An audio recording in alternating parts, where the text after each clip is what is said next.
Jalur perjalanan dakwah di Nusantara. Indonesia dikenal sebagai negara dengan penduduk muslim terbesar di dunia. Proses masuknya Islam di Indonesia berjalan secara bertahap dan melalui banyak jalan. Menurut ahli sejarah, ada beberapa teori tentang kedatangan Islam di Indonesia, yaitu ada teori Makkah, teori Gujarat, teori Persia, dan teori Cina. Feel so blessed when I think of you, and I ask Allah to bless all we do. You're my wife and my friend and my strength, and I pray we're together in Jannah. Now I found myself, I feel so strong. Yes, everything was changed when you came along. Oh, and there's a couple of words I wanna say. For the rest of my life, I'll be with you. I'll stay by your side, honest and true to the end of my time. I'll be loving you for the rest of my life. Through days and nights, I'll thank Allah for opening my eyes. Now and forever, I'll be there for you. Teori Makkah.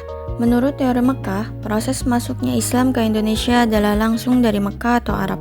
Terjadi pada abad pertama Hijriah atau abad ke-7 Masehi.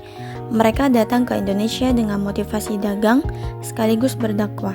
Biasanya mereka bergelar syahid atau syarif di depan namanya.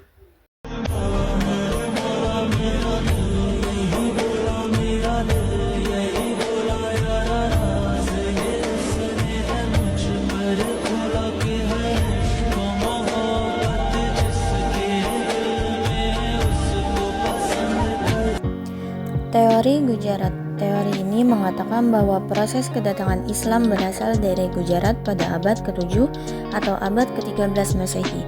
Gujarat adalah sebuah wilayah di India bagian barat, berdekatan dengan Laut Arab.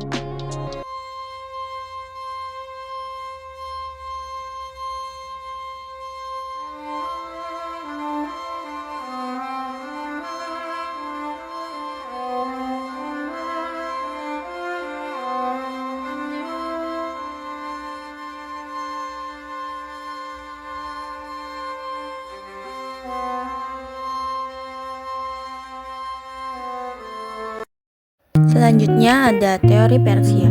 Teori Persia mengatakan bahwa proses kedatangan Islam ke Indonesia berasal dari daerah Persia atau Parsi yang sekarang bernama Iran. Bukti teori ini adalah adanya kesamaan tradisi.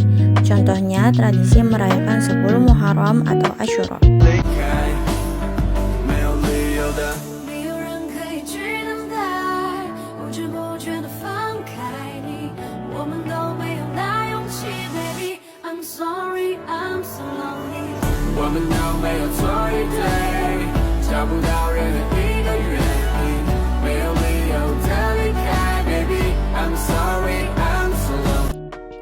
Teori Cina.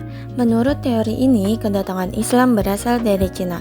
Ajaran Islam telah sampai di Cina pada abad ke-7 Masehi pada masa dinasti Tang tahun 618 sampai 960 di daerah Guangzhou, Kanton Zhangzhou, dan pesisir Cina Selatan telah terdapat pemukiman Islam.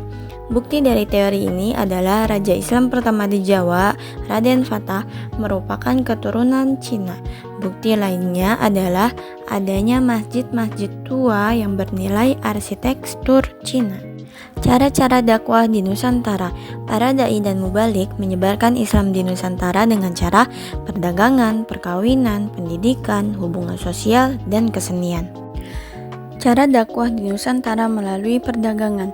Proses penyebaran Islam melalui jalur perdagangan dilakukan oleh para pedagang muslim pada abad ke-7 sampai abad ke-16 Masehi.